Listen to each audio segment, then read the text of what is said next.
ಎಲ್ಲ ಶ್ರೋತೃ ಬಾಂಧವರಿಗೂ ಸಪ್ರೇಮ ವಂದನೆಗಳು. ನಾನು ಬ್ರಾಹ್ಮಿಲಾ ಮದನ್. ಶಿಕ್ಷಣ ಕ್ಷೇತ್ರದಲ್ಲಿ ಮಹಿಳೆ ಎನ್ನುವಂತಹ ವಿಷಯದ ಬಗ್ಗೆ ಮಾತನಾಡಲು ಇಚ್ಛಿಸುತ್ತೇನೆ. ಒಂದು ಮಾತು ನೆನಪಿಗೆ ಬರುತ್ತೆ. ನೀವು ಗಂಡಾಗಿದ್ದರೆ ಹೆಣ್ಣನ್ನು ಗೌರವಿಸಿ, ಹೆಣ್ಣಾಗಿದ್ದರೆ ನಿಮ್ಮ ಬಗ್ಗೆ ಹೆಮ್ಮೆಯಿಂದಿರಿ ಎನ್ನುವ ಮಾತು ನನಗೆ ಬಹಳ ಇಷ್ಟ. ನಾನೇ ಎಲ್ಲ ಮಾಡಬೇಕಾ ಎನ್ನದೆ ಎಲ್ಲವನ್ನೂ ನಾನು ಮಾಡಬಲ್ಲೆ ಎನ್ನುವ ಮಹಿಳೆಯರು ಆಗಿದ್ದೇವೆ. ನಾವು ಅಭಿಮಾನಿಗಳಾಗಿದ್ದೇವೆ. ಈಗ ನಾನು ನಿಮ್ಮ ಮುಂದೆ ಗೊತ್ತಿರುವುದನ್ನು ಮೆಲುಕು ಹಾಕುವ ಸಂದರ್ಭವೇ ಹೊರತು ಯಾವುದು ಹೊಸದನ್ನು ನಾನು ಹೇಳುತ್ತಾ ಇಲ್ಲ. ಆದರೂ ಮತ್ತೊಮ್ಮೆ ಮಗದೊಮ್ಮೆ ಚಿಂತನ ಮಂಥನ ಮಾಡಿ ತೇಲಿ ಬಂದ ನವನೀತನವನ್ನು ಕಾಲಕ್ಕೆ ತಕ್ಕಂತೆ ಎತ್ತಿಕೊಳ್ಳುವುದು ಬೆಳವಣಿಗೆಯ ಲಕ್ಷಣ ಎಂದು ಈ ಒಂದು ಚರ್ಚೆ ತಮ್ಮ ಜೊತೆ. ಶಿಕ್ಷಕರು, ಗುರುಗಳು, ಮೇಷ್ಟ್ರು, ಆಚಾರ್ಯರು, ಅಧ್ಯಾಪಕರು ಎನಿಸಿಕೊಂಡಿರುವವರು ತಮ್ಮಲ್ಲಿರುವ ತಿಳುವಳಿಕೆಯನ್ನು ಹಸ್ತಾಂತರ ಮಾಡಿ ಶಿಷ್ಯವೃಂದದಲ್ಲಿನ ಬುದ್ಧಿಮತ್ತೆ ಅರಳುವಂತೆ ಮಾಡುತ್ತಾರೆ. ಇದೇ ಶಿಕ್ಷಕರ ಗುರಿಯಾಗಿರುತ್ತೆ. ಶಿಕ್ಷಣ ಕ್ಷೇತ್ರದಲ್ಲಿ ಶಿಕ್ಷಕಿಯಾಗಿರಲು ಮಹಿಳೆಯರಿಗೆ ಆಸಕ್ತಿ ಹೆಚ್ಚು ಮತ್ತು ಪ್ರಾಶಸ್ತ್ಯವೂ ಹೆಚ್ಚು ಎನ್ನುವುದು ನಿರ್ವಿವಾದ.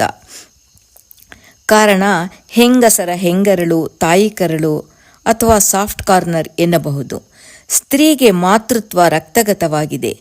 ವಿದ್ಯಾರ್ಥಿ ವೃಂದವನ್ನು ತನ್ನ ತೆಕ್ಕೆಗೆ ತೆಗೆದುಕೊಂಡು ಅವರುಗಳ ಆಟಪಾಠ, ಊಟ ನೋಟಗಳನ್ನು ಗಮನಿಸುತ್ತಾ ಸರ್ವತೋಮುಖವಾದ ಬೆಳವಣಿಗೆಗೆ ಕಾರಣೀಭೂತಳಾಗುತ್ತಾಳೆ ಎನ್ನುವುದು ನಿಸ್ಸಂಶಯ.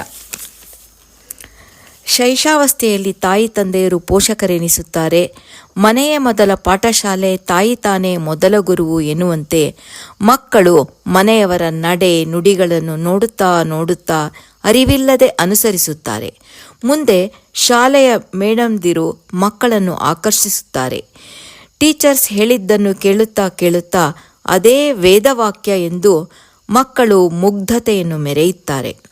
ಆದ್ದರಿಂದ ಪೋಷಕರು, ಶಿಕ್ಷಕರು, ಅಜ್ಜಿ ತಾತಂದಿರು ಮುಂಬರುವ ಪೀಳಿಗೆಗೆ, ಭವಿಷ್ಯದ ಜನಾಂಗಕ್ಕೆ ಮಾದರಿಯಾಗಿ ಆದರ್ಶಪ್ರಾಯರಾಗಿರಬೇಕೆಂಬುದೇ ಒಕ್ಕೊರಲಿನ ಕೂಗಾಗಿದೆ.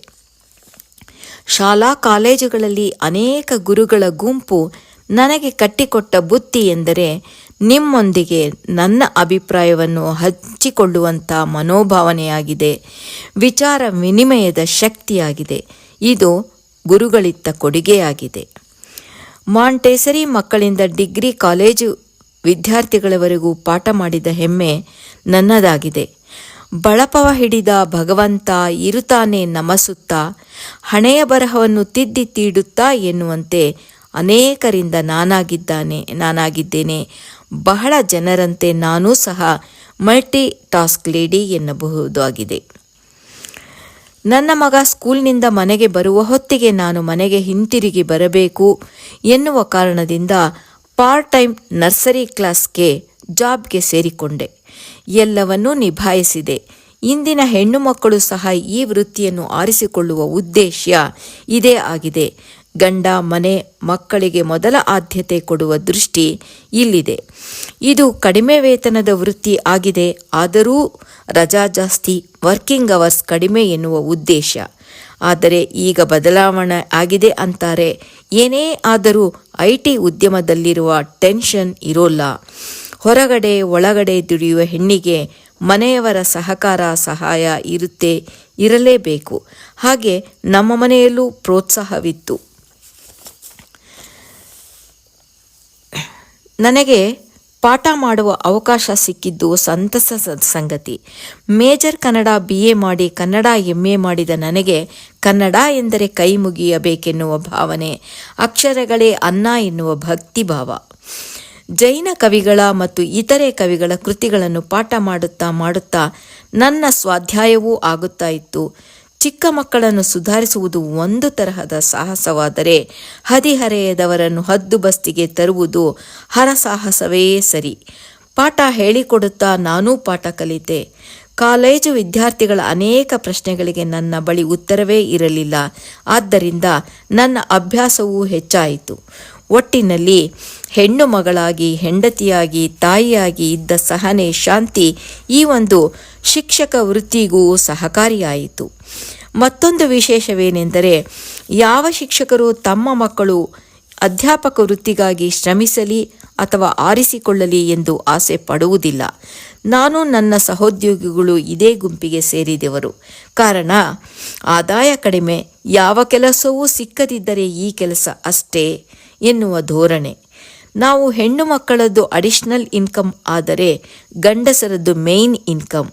ಈ ಹಣದಲ್ಲಿ ಸಂಸಾರ ಸಾಗಿಸುವುದು ದುಸ್ತರ ಅಂತ ಪುರುಷರು ಇಷ್ಟಪಡೋಲ್ಲ. UGC ಸ್ಕೇಲ್ ಎಷ್ಟು ಜನ ಪಡ್ಕೊಳ್ಳೋಕ್ಕೆ ಸಾಧ್ಯ? ಬ್ರೆಡ್ ಆ್ಯಂಡ್ ಬಟರ್ ಮುಖ್ಯ ಅಂತ ಅಧ್ಯಾಪಕ ವೃತ್ತಿಯನ್ನು ಬಿಟ್ಟು ಬೇರೆ ಉದ್ದಿಮೆಗಳತ್ತ ಕಣ್ಣು ಹಾಯಿಸುವುದು ಸಹಜ ಸ್ವಭಾವ. ಪ್ರೈವೇಟ್ ಸ್ಕೂಲ್ ಮತ್ತು ಕಾಲೇಜಿನ ಹುದ್ದೆಗಳಲ್ಲಿ ಸ್ತ್ರೀಯರದ್ದೇ ಸಿಂಹಪಾಲು. ನಮಗೂ ಇಂತಹ ಕೆಲಸವೇ ಬೇಕು. ಅವರು ಅಂದರೆ ಸ್ಕೂಲ್ನವರಿಗೂ ಸಹ ನಮ್ಮಂತಹವರೇ ಬೇಕಾಗಿತ್ತು. ಶಿಕ್ಷಕರ ಮಕ್ಕಳೆಲ್ಲ ಇಂಜಿನಿಯರಿಂಗ್, ಮೆಡಿಕಲ್ ಮಾಡಿ ವಿದೇಶ ವ್ಯಾಸಂಗ ಮಾಡಿರುವವರೇ ಹೆಚ್ಚು. 90% ಅಂದುಕೊಳ್ಳಬಹುದು, ಇನ್ನು 10% ಮಾರ್ಜಿನ್. ಹೆಚ್ಚಿನ ಮಕ್ಕಳು ವಿದೇಶ ವ್ಯಾಸಂಗ ಅಥವಾ ಹೆಚ್ಚಿನ ವ್ಯಾಸಂಗ ಮಾಡಿರುವ ಕಾರಣ ತಾಯಿಯ ಶಿಸ್ತು, ಬದ್ಧತೆ, ಸಮಯ ಪ್ರಜ್ಞೆ, ಓದುವ ಬರೆಯುವ ಹವ್ಯಾಸ ಇವೆಲ್ಲ ನಮ್ಮ ಮಕ್ಕಳ ಜೀವನದಲ್ಲಿ ಹಾಸುಹೊಕ್ಕಾಗಿರುತ್ತೆ. ಸುಶಿಕ್ಷಿತ ಪ್ರಜೆಗಳನ್ನಾಗಿ ರೂಪಿಸುವ ಶಿಲ್ಪಿ ಶಿಕ್ಷಕರಾಗಿದ್ದಾರೆ. ಶಿಕ್ಷಕರೆಂದರೆ ಸ್ವಾರ್ಥಿಗಳಲ್ಲ, ಮಕ್ಕಳಿಗೆ ಸ್ಫೂರ್ತಿಯಾಗುತ್ತಾರೆ. ಶಿಸ್ತು, ಕ್ಷಮೆ, ಎನ್ನಬಹುದಾಗಿದೆ. ನಾವು ನಮ್ಮ ಗುರುಗಳಿಂದ ಕಲಿತಿದ್ದಾಗಿರಬಹುದು, ನಾನು ವಿದ್ಯಾರ್ಥಿಗಳಿಗೆ ಹೇಳಿಕೊಟ್ಟಿದ್ದಾಗಿರಬಹುದರ ಬಗ್ಗೆ ನನಗೆ ಹೆಮ್ಮೆ ಇದೆ. ಈ ವೃತ್ತಿಯಿಂದ ಬೇಸರವಿಲ್ಲ. ವೃತ್ತಿಯೇ ಪ್ರವೃತ್ತಿಯಾಗಿ ಬಹುಮುಖಿಯಾಗಿ ಸಂತಸಪಟ್ಟಿದ್ದೇನೆ. ಕಾಲೇಜು ವೈಸ್ ಪ್ರಿನ್ಸಿಪಾಲ್ ಆಗಿ ಕೆಲಸ ಮಾಡಿದೆ. ಸ್ಮರಣ ಸಂಚಿಕೆಗಳ ಸಂಪಾದಕಿಯಾಗಿ, ಅಂತರಂಗ, ಶ್ರಾವಿಕ ಸಂದೇಶ, ತ್ರೈಮಾಸಿಕ ಪತ್ರಿಕೆಯ ಸಂಪಾದಕಿಯಾಗಿ, ದಿನದರ್ಶನ ಧಾರಾವಾಹಿಯ ಮೇಲ್ವಿಚಾರಕಿಯಾಗಿ, ನಿರೂಪಕಿಯಾಗಿ ಮಾಡಿದ ಖುಷಿ ತಂದಿದೆ. ನಮ್ಮ ತೋಟದಲ್ಲಿ ಸಾವಯವ ಕೃಷಿ ಮಾಡಿಸುತ್ತಿರುವುದಾಗಲಿ, ಗುಬ್ಬಾಚಿ ಅಪೇರಲ್ ಕಂಪನಿಯ ಡೈರೆಕ್ಟರ್ ಆಗಿರುವುದಾಗಲಿ ಎಲ್ಲವೂ ಸಹ ಮೂಲ ಕಾರಣ ಶಿಕ್ಷಕ ವೃತ್ತಿಯ ಅನುಭವ ಎನ್ನಬಹುದಾಗಿದೆ. ಬ್ರಾಹ್ಮಿಲಾ ಮದನ್ ಎನ್ನುವ ಯೂಟ್ಯೂಬ್ ಲಿಂಕ್ಗೆ ಸುಮಾರು 60ಕ್ಕೂ ಹೆಚ್ಚು ವಿಡಿಯೋಗಳನ್ನು ಅಪ್ಲೋಡ್ ಮಾಡಿದ್ದೇನೆ. ತಾವುಗಳೂ ಸಹ ಅವಕಾಶ ಸಿಕ್ಕರೆ ಅಧ್ಯಾಪಕ ವೃತ್ತಿ ಆರಿಸಿಕೊಳ್ಳಿ, ಏನನ್ನಾದರೂ ಸಮಾಜಕ್ಕೆ ಹಿಂತಿರುಗಿಸುವ ಸಂಕಲ್ಪ ಮಾಡಿರಿ ಎನ್ನುವ ಒಂದು ಕಿವಿಮಾತು ನನ್ನದ್ದಾಗಿದೆ. ದೇವ ಗುರು ಶಾಸ್ತ್ರ ಎನ್ನುವಂತೆ ತಾವಲ್ಲಿ ಅನೇಕರು ನಿಮ್ಮ ಆಸಕ್ತಿಗಳಲ್ಲಿ ತೊಡಗಿಕೊಂಡಿದ್ದಾರೆ. ಯುವ ಜನತೆ ಪ್ರೀ ನರ್ಸರಿ ಶಾಲೆ ತೆಗೆಯಬಹುದು. ನೋಬಲ್ ಪ್ರೊಫೆಷನ್ ಎನಿಸಿಕೊಂಡ ಹುದ್ದೆಯಲ್ಲಿ ಜೀವನ ಸವಿಸುವುದು ಆಪ್ಯಾಯಮಾನ ಎಂದು ತಿಳಿಸಲು ಇಚ್ಛೆಪಡುತ್ತೇನೆ. ನಮ್ಮ ಶಾಲಾ ಕಾಲೇಜುಗಳಲ್ಲಿ ಕಲಿತಂತಹ ಮ್ಯಾಥ್ಸಲ್ಲಿ ನಾವು ಬೆರಳಲ್ಲಿ ಲೆಕ್ಕ ಮಾಡುತ್ತಾ ತೋರಿಸಿದ ಲೆಕ್ಕಾಚಾರ ಬಾಳಿನುದ್ದಕ್ಕೂ ಬೇಕಾಗಿದೆ. ಲೆಕ್ಕಾಚಾರವಿಲ್ಲದೆ ಸಂಸಾರ ವಿಫಲವಾಗುತ್ತೆ ಎನ್ನುವುದು ಅರಿವಾಗಿದೆ. ಸಾಹಿತ್ಯಾಭ್ಯಾಸದಿಂದ ಬಂದ ಸಂಸ್ಕಾರ ನಮ್ಮ ಮಕ್ಕಳು ಮೊಮ್ಮಕ್ಕಳಲ್ಲೂ ಬೇರಿರುತ್ತೆ.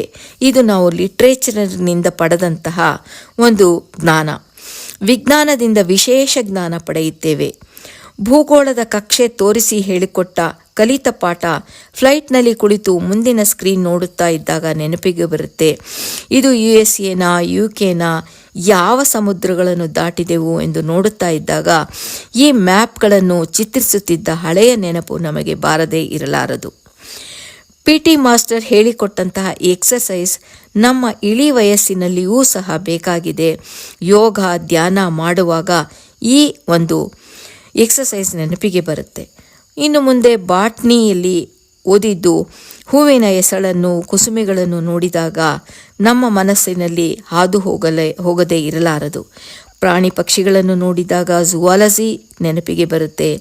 ಫಿಸಿಕ್ಸ್, ಕೆಮಿಸ್ಟ್ರಿ ಲ್ಯಾಬ್ಗಳು ಅಡಿಗೆ ಮನೆಯಲ್ಲಿದ್ದಾಗ ನಮಗೆ ಹಿಂದಿನ ನೆನಪುಗಳು ಕಾಡದೇ ಇರಲಾರದು. ಎಲ್ಲ ಸಬ್ಜೆಕ್ಟ್ ಸಹ ನಮ್ಮ ಬದುಕಿನ ಚೀಲದಲ್ಲಿ ಭದ್ರವಾಗಿರುತ್ತದೆ ಅಲ್ಲವೇ? ಒಟ್ಟಿನಲ್ಲಿ ದಿನನಿತ್ಯವೂ ನಾವು ಹೇಳಿಕೊಟ್ಟಿದ್ದ ಅಥವಾ ಕಲಿತಿದ್ದರ ಸಾರ್ಥಕತೆ ಆಗುತ್ತಲೇ ಇರುತ್ತದೆ. ಆದ್ದರಿಂದ ಒಳ್ಳೆಯ ಬೀಜವನ್ನೇ ಬಿತ್ತಿ ಒಳ್ಳೆಯ ಬೆಳೆ ಬೆಳೆದು ಬೀರಬೇಕಾಗಿದೆ. ಶಿಕ್ಷಕರ ಪ್ರಭಾವ ಶಾಶ್ವತವಾದದ್ದು. ಸುತ್ತಲೂ ಗುರುಗಳಿದ್ದಾರೆ, ದೃಷ್ಟಿಯಂತೆ ಸೃಷ್ಟಿ ಎನ್ನುವಂತೆ ನಮ್ಮ ದೃಷ್ಟಿ ಶುದ್ಧವಿರಬೇಕಷ್ಟೇ. ಗುರು ಮತ್ತು ಗುರಿ ಎರಡೂ ಮುಖ್ಯ, ಇಲ್ಲವಾದರೆ ದಾರಿ ತಪ್ಪುವ ಸಾಧ್ಯತೆ ಜಾಸ್ತಿ. ತುಪ್ಪೇರಿದ ದರ್ಪಣದೋಳ್ ಪಜ್ಜಳಿಸಲಾರ್ಪುದೇ ಪ್ರತಿಬಿಂಬಂ ಎನ್ನುವಂತೆ ಮಕ್ಕಳ ಮನಸ್ಸು ಶುಭ್ರವಾಗಿ ವಿಶಾಲವಾಗಿದ್ದಾಗ ಎಲ್ಲವೂ ಪ್ರತಿಬಿಂಬಿಸುತ್ತದೆ. ಆದ್ದರಿಂದ ಎಚ್ಚರವಾಗಿ ಪೋಷಕರು, ಶಿಕ್ಷಕರು ನಮ್ಮ ಧ್ವನಿ ಹಾಗೂ ನಮ್ಮ ಬಿಂಬಗಳನ್ನು ಅನುಕರಣೀಯವಾಗಿರಬೇಕೆಂದು ನಾವು ಗಮನದಲ್ಲಿ ಇಟ್ಟುಕೊಳ್ಳಬೇಕಾಗುತ್ತದೆ. ಪೂರ್ವಗ್ರಹ ಪೀಡಿತರಾಗದೆ ಬಾಲ್ಯಾವಸ್ಥೆಯನ್ನು ಮತ್ತು ಶಿಕ್ಷಕ ವೃತ್ತಿಗೆ ನಾವು ನ್ಯಾಯವನ್ನು ಒದಗಿಸಬೇಕಾಗುತ್ತೆ. ವ್ಯಕ್ತಿಯಲ್ಲಿ ಉತ್ತಮ ವ್ಯಕ್ತಿತ್ವ ಛಾಪಿಸಲು ಹೆಣ್ಣೇ ಸೂಕ್ತ. ಇಂತಹ ಜವಾಬ್ದಾರಿ ನಮ್ಮದಾಗಿದೆ. ಅಜ್ಞಾನಾಂಧಕಾರ ತಿಮಿರಾಂಧಸ್ಯ ಜ್ಞಾನಾಂಜನ ಚಕ್ಷುರ್ನೀಲತಂ ಏನ ತಸ್ಮೈ ಶ್ರೀ ಗುರುವೇ ನಮಃ. ಅಂದರೆ ಅಜ್ಞಾನವೆಂಬ ಕಣ್ಣ ಬೇನೆಯನ್ನು ಜ್ಞಾನವಂತ ಗುರುಗಳು ತಮ್ಮ ಅಂಜನದಿಂದ ದೂರಪಡಿಸುತ್ತಾರೆ ಎನ್ನುವ ಅರ್ಥ ಇದೆ. ಉತ್ತಮ ಸಾಹಿತ್ಯ ಸಂಸ್ಕಾರ ನಮ್ಮನ್ನು ಮೃದು ಮಾಡುತ್ತೆ, ಶ್ರಮಜೀವಿಗಳಿಗೆ ಭವ್ಯ ಭವಿಷ್ಯವಿದೆ ಎಂದು ಸಾರುತ್ತೆ. ಕುದುರೆಗೆ ಮುಖವಾಡ ಹಾಕಿದ ಅಂತೆ ಏಕಮುಖರಾಗದೆ ಓಡುತ್ತಿರುವ ಡಿಜಿಟಲ್ ವರ್ಲ್ಡ್ನಲ್ಲಿ ಬಹುಮುಖಿಗಳಾಗಬೇಕಾಗಿದೆ. ಎಲ್ಲ ಕ್ಷೇತ್ರದಲ್ಲೂ ಆವಿಷ್ಕಾರವಾಗುತ್ತಾ ಇದೆ. ಯುವಜನತೆಯನ್ನು ಸೆಳೆಯುವಂಥ ಕಾರ್ಯಕ್ರಮಗಳನ್ನು ರೂಪಿಸಿ ಇಹಪರಗಳೆರಡಕ್ಕೂ ಪ್ರಾಧಾನ್ಯತೆ ಕೊಡುತ್ತಾ ಸಮಾಜ ಸಂಘಗಳು ಗಮನಿಸಬೇಕಾಗಿದೆ. ಬದಲಾವಣೆಗೆ ಬದ್ಧರಾಗೋಣ. ಇತಿಹಾಸದಲ್ಲಿ ಆದ ತಪ್ಪನ್ನು ತಿದ್ದಿ ಹೊಸ ಮುನ್ನುಡಿ ಬರೆಯಬೇಕಾಗಿದೆ. ಹೊಸ ಚಿಗುರು ಹಳೆಬೇರು ಕೂಡಿರಲು ಮರಸೊಬಗು ಎನ್ನುವಂತೆ ಜೀವನವನ್ನು ರೂಪಿಸಿಕೊಳ್ಳಬೇಕಾಗತ್ತೆ. ಮಹಿಳೆಯರಿಂದ ಹೆಚ್ಚಾಗಿ ಹಿಂಸೆಯಾಗಲಿ, ಮೋಸವಾಗಲಿ, ತಪ್ಪಾಗಲಿ ಆಗುವುದಿಲ್ಲ. ಅದರಲ್ಲೂ ಧರ್ಮದ ತತ್ವಗಳನ್ನು ಕೇಳುತ್ತಾ ಬೆಳೆದವರು ಮತ್ತಷ್ಟು ಉತ್ತಮರಾಗಿರುತ್ತಾರೆ ಎನ್ನುವ ನಂಬಿಕೆ ಇದೆ. ನನ್ನ ಮಗ ಸೆಂಟ್ ಜಾನ್ ಮೆಡಿಕಲ್ ಕಾಲೇಜಿನಲ್ಲಿ ಸೀಟು ಪಡೆದ ವಿದೇಶ ವ್ಯಾಸಂಗ ಮಾಡಿ 2 MDಗಳನ್ನು MBAನೂ ಮಾಡಿ 15 ವರ್ಷ ಚಿಕಾಗೋನಲ್ಲಿದ್ದು ಹಿಂತಿರುಗಿ ಬಂದದ್ದು ನಾನು 4 ಮಕ್ಕಳಿಗೆ ಪಾಠ ಹೇಳಿಕೊಟ್ಟಿದ್ದರ ಫಲ ಎಂದು ಭಾವಿಸಿದ್ದೇನೆ. ಜನಸೇವೆ ಮಾಡುವ ವೈದ್ಯ ವೃತ್ತಿಯವರೂ ಸಹ ಮೆಡಿಕಲ್ ಸ್ಟೂಡೆಂಟ್ಗಳಿಗೆ ಪಾಠ ಮಾಡುವುದನ್ನು ನೆನಪಿಸಿಕೊಳ್ಳಬಹುದು. ಶಿಕ್ಷಣ ಕ್ಷೇತ್ರ ಪವಿತ್ರವಾದದ್ದು. ಸ್ತ್ರೀ ಶಿಕ್ಷಕರಿಂದ ಮಕ್ಕಳ ಭವಿಷ್ಯ ಅರಳುತ್ತೆ. ಶಿಕ್ಷಕಿಯಾದವರು ಮಕ್ಕಳ ಉಜ್ವಲ ಭವಿಷ್ಯವನ್ನು ರೂಪಿಸಬಹುದು, ಬದುಕನ್ನು ಕಟ್ಟಿಕೊಳ್ಳಲು ಸಹಕರಿಸಬಹುದು. ಜ್ಞಾನದಾನವೂ ಮಹಾದಾನವೇ. ಇದರತ್ತ ಸಾಗಿರುವ ಅನೇಕ ಶಿಕ್ಷಕ ವೃಂದವನ್ನು ನಾವು ನೋಡಬಹುದು. ವರ್ಣಮಾತ್ರಂ ಕಲಿಸಿದಾತಂ ಗುರು. ಹೀಗೆ ಎಲ್ಲರೂ ಸಹ ತಮ್ಮ ಚೌಕಟ್ಟಿನಲ್ಲಿ ಸೇವಾನಿರತರಾಗಿದ್ದಾರೆ. ಶಿಕ್ಷಕರ ಕ್ಷೇತ್ರಕ್ಕೆ ಕೊಡುಗೆ ಕೊಟ್ಟಿದ್ದಾರೆ. ಎಲ್ಲ ಮನಸ್ವಿ ಜನರಿಗೂ ಸಹೃದಯಗಳಿಗೂ ನನ್ನ ಅಭಿಮಾನಿಗಳಿಗೂ ಸಪ್ರೇಮ ವಂದನೆಗಳು. ಬ್ರಾಹ್ಮಿಲಾ ಮದನ್, ಮತ್ತೊಮ್ಮೆ ಸದಾವಕಾಶ ಕೊಟ್ಟದ್ದಕ್ಕಾಗಿ ಧನ್ಯವಾದಗಳು.